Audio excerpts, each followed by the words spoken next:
बिहारच्या विधानसभा निवडणुका अगदी काही दिवसांवर येऊन ठेपल्यात। काहीच आठवड्यात या निवडणुका पार पडणार आहेत।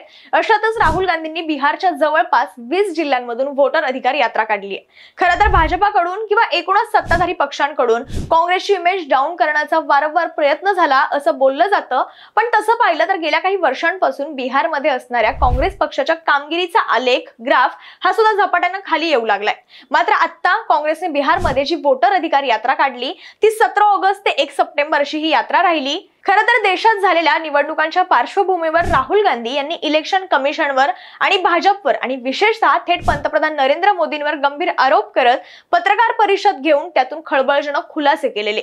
आणि यानंतर बिहारमध्ये काढलेल्या वोटर अधिकार यात्रेला नागरिकांमधून चांगला प्रतिसाद मिळाल्याचं पाहायला मिळालं। पण जर आपण पाहिलं तर काही दशकांपासून बिहारमध्ये काँग्रेसची कामगिरी घसरत गेल्याचं पाहायला मिळालं आणि यातून काँग्रेसची आणखीच इमेज डॅमेज झाली।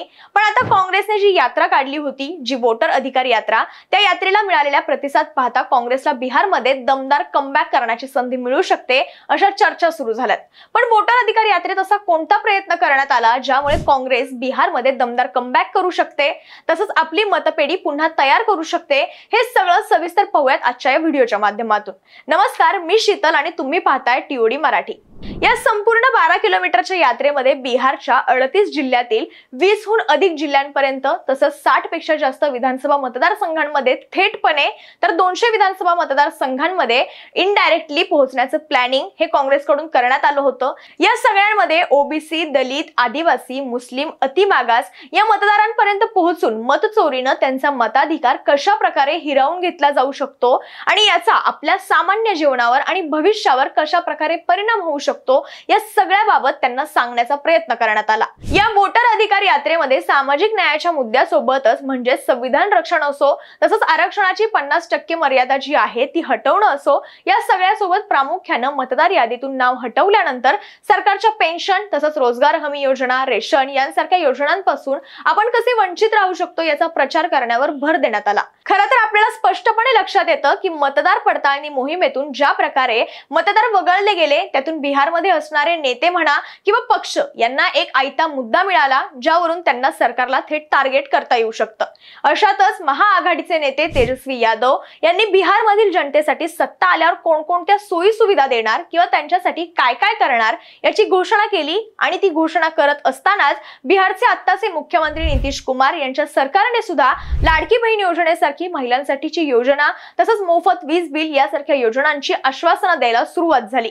यासोबतच पीएम किसान योजना, मोफत अन्नधान्य वाटप तसंच उज्ज्वला योजना यांसारख्या योजनांची घोषणा करून आपली मतपेढी तयार केल्याचं त्यांच्याकडून दिसून आलं।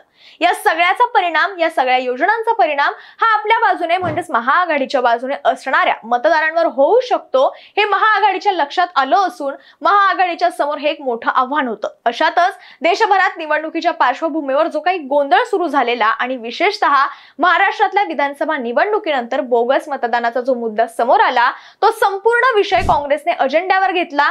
यामध्ये सर्वात मोठा आरोप करण्यात येतोय तो म्हणजे राहुल गांधी यांच्याकडून आणि तो आरोप म्हणजे हाय की महाराष्ट्रात 2024 विधानसभा निवडणुकीत बनावट मतदार वाढवण्यात आले।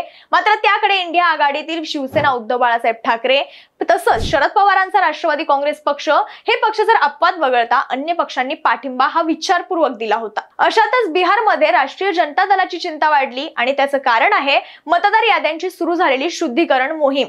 बिहार पाठोपाठ येत्या काळात पश्चिम बंगाल, आसाम, तमिळनाडू, केरळ, पुदुचेरी या राज्यांमध्ये सुद्धा विधानसभा निवडणूक होणार आहे। त्यामुळे या राज्यात सुद्धा मतदार याद्यांची शुद्धीकरण मोहीम राबवण्याची घोषणा निवडणूक आयोगाने केली आहे। यामुळे तृणमूल काँग्रेस, डीएमके, एआयडीएमके आणि डाव्या पक्षांसह समाजवादी पक्ष आणि इतरही पक्ष पुढे सरसावल्यानं एकूणच इंडिया आघाडी मतदार याद्यांमधील अनियमिततेच्या मुद्द्यांवरून एकवटली आहे। मागे सांगितल्याप्रमाणे बिहारमध्ये काँग्रेसच्या कामगिरीचा आलेख हा खाली घसरला असून त्यामुळे काँग्रेस पक्षाची संघटना आणि एकूणच त्यांची राजकीय असलेली ताकद जी होती ती कमी झाली आहे आणि आता काँग्रेस पक्ष सत्तेसाठी राष्ट्रीय जनता दलावर अवलंबून आहे। आपण पाहिलं तर बिहारमध्ये 1995च्या विधानसभा निवडणुकीत म्हणजेच झारखंड राज्य अस्तित्वात येण्यापूर्वी काँग्रेसला जवळपास 25% मतं मिळालेली। त्यावेळी काँग्रेसची मुख्य मतपेढी कोणती होती हे जर आपण पाहायचं झालं तर यामध्ये मुस्लिम, दलित आणि उच्चवर्णीय ही काँग्रेसची मुख्य मतपेढी होती।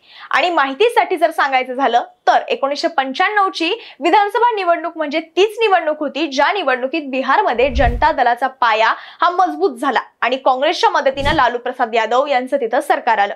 पण त्यानंतर मात्र काँग्रेसला बिहारमध्ये उतरती कळा लागली आणि राज्य विभाजनानंतर 2000 साली झालेल्या निवडणुकीत बिहार विधानसभेच्या 243 जागांसाठी झालेल्या निवडणुकीत काँग्रेसला केवळ 11.1% इतकीच मतं मिळाली। त्यानंतरच्या निवडणुकीत म्हणजे 2005 मध्ये त्याहून कमी म्हणजे केवळ 5% मतं मिळाली आणि 2010 मध्ये यामध्ये थोडा बदल पाहायला मिळाला आणि त्या निवडणुकीत म्हणजे 2010च्या निवडणुकीत 8.4% मतं मिळाली। पुढे 2015 मध्ये 6.8% आणि 2020 मध्ये काँग्रेसला 9.6% मतं मिळाली आणि पुढेही म्हणजे आतापर्यंत 2024च्या लोकसभा निवडणुकांपर्यंत पाहायचं झालं तर काँग्रेसला मिळणाऱ्या मतांची टक्केवारी ही साधारण याच रेंजमध्ये पाहायला मिळाली। पण आता मात्र साहजिकच वोटर अधिकार यात्रेमध्ये ओबीसी, आदिवासी, मागासवर्गीय आणि मुस्लिमांना घातलेली साथ पाहता काँग्रेसचा हा प्रयत्न नवी मतपेढी बांधण्यासाठी आहे हे स्पष्ट दिसून येते। मात्र काँग्रेसला ही मतपेढी बांधण्यासाठी वोटर अधिकार यात्रेचा खरंच चांगला फायदा होईल का आणि यामध्ये यश मिळेल का याबद्दल तुम्हाला काय वाटतं कमेंट बॉक्समध्ये व्यक्त व्हा